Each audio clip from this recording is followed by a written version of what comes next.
Hi friends, welcome to Crown Tasty Samayal. இப்போ நம்ம பார்க்க போகிறது சப்பாத்தி, பூரி, நான், பரோட்டா, புலாவ் இப்படி இதுக்கெல்லாம் மேட்ச் ஆகிற மாதிரியான ஒரு சென்னா மசாலா ரெசிபி தான். நீங்கள் நிறைய சென்னா மசாலா ரெசிபி பார்த்துருப்பீங்க.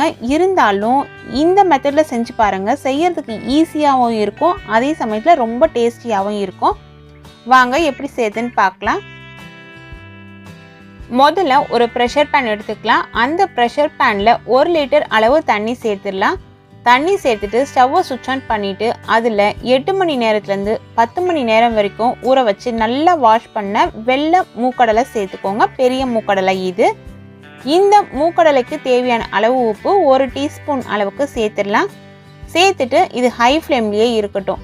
பெரிய மூக்கடலை வெள்ளை கலரில் இருக்கிறத காபூலி சென்னான்னு சொல்லுவாங்க. நீங்கள் அதுலேயும் செய்யலாம். வெள்ளை மூக்கடலையே சின்னது கிடைக்குது, அதுலேயும் செய்யலாம்.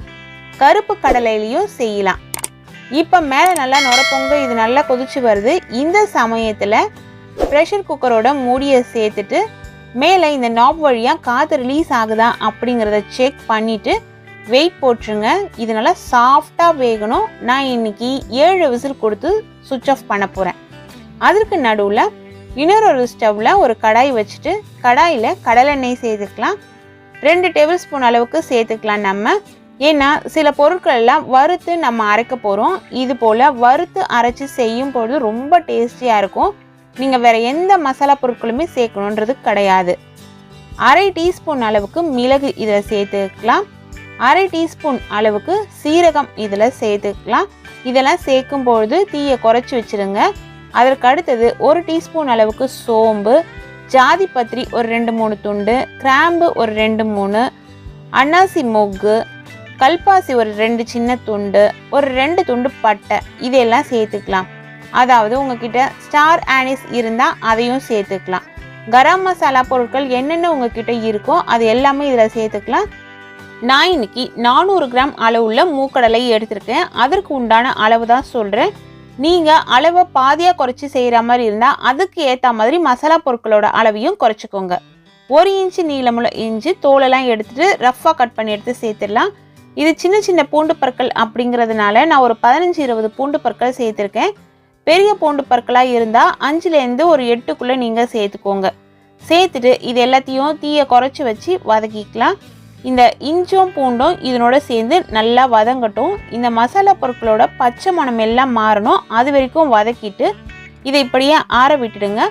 ஆறின பிறகு நம்ம இதை ஒரு மிக்சி ஜாரில் சேர்த்துட்டு விழுதாக அரைக்க போகிறோம். இப்போ ஆறிடுச்சு. மிக்சி ஜாரில் சேர்த்துட்டேன். இது கூடவே ஒரு 3 ஏலக்காய் சேர்த்துக்கோங்க. ஏலக்காயெல்லாம் வறுக்கக்கூடாது. இது போல் பச்சையாக தான் சேர்க்கணும். பெரிய ஏலக்காயாக இருந்ததுன்னா 2 சேர்த்தா போதும். 1/4 டேபிள் ஸ்பூன் அளவுக்கு மஞ்சள் தூள் இதில் சேர்த்துக்கலாம். காரத்துக்கு தனி மிளகாய் தூள், நான் இன்னைக்கு தனி மிளகாய் தூள் அரைச்சி வச்சுருக்கேன். அந்த மிளகாய் தூள் 1 டேபிள் ஸ்பூன் அளவு சேர்த்துருக்கேன். இதனோடையே தனியாத்தூள் 1லேருந்து 1 டேபிள் ஸ்பூன் அளவு வரைக்கும் நீங்கள் சேர்த்துக்கலாம். நான் இன்னைக்கு ஒரு 1 டேபிள் ஸ்பூன் அளவு சேர்க்குறேன்.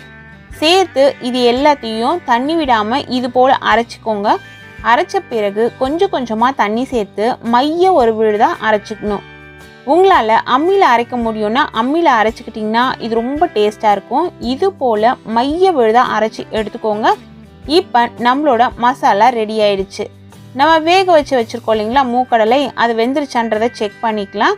ப்ரெஷர் பேனில் விசில் தூக்கி பார்த்தீங்கன்னா அந்த ஏர்லாம் ரிலீஸ் ஆனது தெரிஞ்சிருக்கும். அதுக்கப்புறம் நீங்கள் ஓப்பன் பண்ணி பாருங்கள்.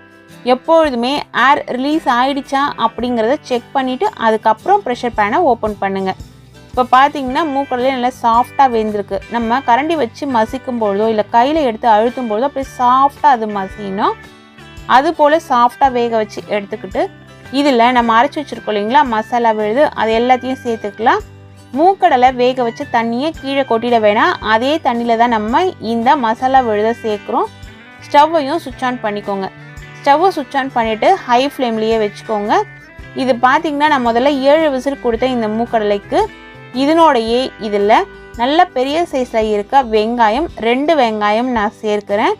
அதே போல் மீடியம் சைஸில் இருக்க தக்காளி 3 தக்காளி, பெரிய தக்காளியாக இருந்ததுன்னா 2 தக்காளி இது போல் சேர்த்துக்கோங்க. ஆனால் அளவு அப்படின்னு பார்த்தீங்கன்னா வெங்காயத்தை விட தக்காளியோட அளவு கொஞ்சம் குறைவாக இருக்கட்டும். ஏன்னா நல்ல புளிப்பாக இருக்க தக்காளியாக இருந்தால் இதில் புளிப்பு டேஸ்ட்டு அதிகமாக தெரிய ஆரம்பிச்சிடும். அதனால தான் இப்போ மசாலா பொருட்கள்லாம் சேர்த்ததுனால தேவையான அளவு உப்பையும் இதிலையே சேர்த்துடலாம். ஏற்கனவே மூக்கடலைக்கு தேவையான அளவு உப்பு தான் நம்ம சேர்த்தோம். இப்போ கூடுதலாக 1 டீஸ்பூன் அளவுக்கு உப்பு சேர்த்தாச்சு. இது ஹை ஃப்ளேமில் கொதிச்சு வர இந்த சமயத்தில் 2 பச்சை மிளகாவும் இதனுடைய சேர்த்துக்கோங்க. பச்சை மிளகாவோட ஃப்ளேவர் ரொம்ப நல்லாயிருக்கும். இந்த பச்சை மிளகாவோட காரமும் இதில் இறங்கும். அதனால தான் நம்ம 1 டேபிள் ஸ்பூன் அளவு தனி மிளகாய் தூள் சேர்த்தோம். இப்போது ப்ரெஷர் பேனோட மூடி போட்டு மூடிட்டு ஏர் ரிலீஸ் ஆகிற அந்த சமயத்தில் வெயிட் போட்டுடலாம். திரும்பவும் 5லேருந்து 7 விசில் வரைக்கும் கொடுங்க. இந்த சென்னா மசாலாவுக்கு மூக்கடலை எந்தளவு சாஃப்டாக வெந்திருக்கோ அந்தளவு டேஸ்டியாக இருக்கும். அதனால தான் உங்களோட குக்கர் கெப்பாசிட்டிக்கு ஏற்ற மாதிரி நீங்கள் விசில் கூடுதலாகவோ இல்லை குறைவாகவோ கொடுத்துக்கோங்க. அது உங்களோட குக்கரை பொறுத்தது. இப்போ இது எல்லாமே நல்லா சாஃப்டாக வெந்திருக்கும். இந்த சமயத்தில் நல்லா கலந்து விட்டு இதை தனியாக கொதிக்க விட்டுடுங்க.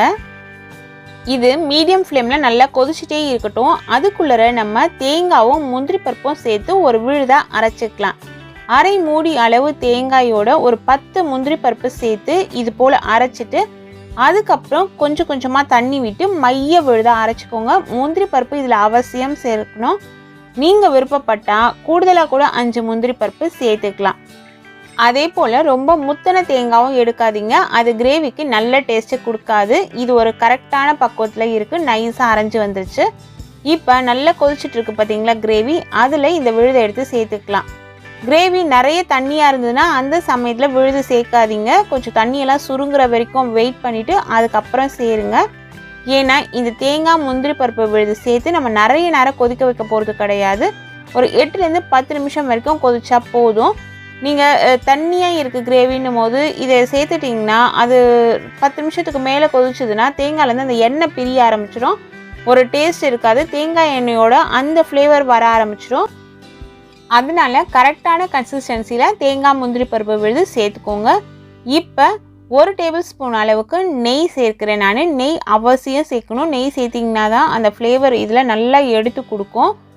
மேலே அப்படியே நம்ம எண்ணெயும் நல்லா பிரிஞ்ச மாதிரி தெரியும் நமக்கு. அந்த சமயத்தில் தான் நெய் நம்ம சேர்க்கணும். நெய் சேர்த்து நல்லா கலந்து விட்டுடுங்க. ஸ்டவ் சுவிட்ச் ஆஃப் பண்ண போகிறோம் அப்படிங்கிற சமயத்தில் தான் நெய் சேர்க்கணும். நீங்கள் விருப்பப்பட்டால் வெண்ணெய் கூட சேர்த்துக்கலாம். இப்போ ஒரு கரெக்டான பக்குவத்தில் இருக்குது. இந்த சமயத்தில் நல்லா ஃப்ரெஷ்ஷான கொத்தமல்லி இலைகள் 2 கைப்பிடி அளவுக்கு எடுத்து பொடியாக கட் பண்ணி அதை இதில் சேர்த்துட்டு ஸ்டவ்வை சுவிட்ச் ஆஃப் பண்ணிவிடுங்க. இந்த கொத்தமல்லியோட வாசனை சென்னா மசாலாவுக்கு ரொம்பவே முக்கியங்க. அது ஒரு ஸ்பெஷலான ஒரு வாசனையை தூக்கி கொடுக்கும்.